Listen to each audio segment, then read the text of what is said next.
Мы находимся в поселке Володарском Московской области. Сегодня 26 число марта. И вот такая у нас прекрасная погода.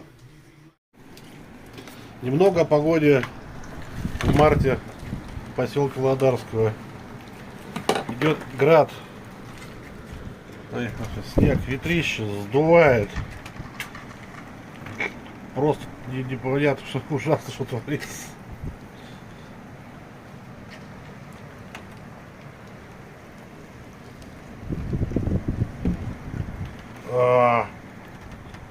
Да-да-да-да, вот. Стоит и с этим телефоном. Ладно, на этом пока все. Если только так, чтобы показать.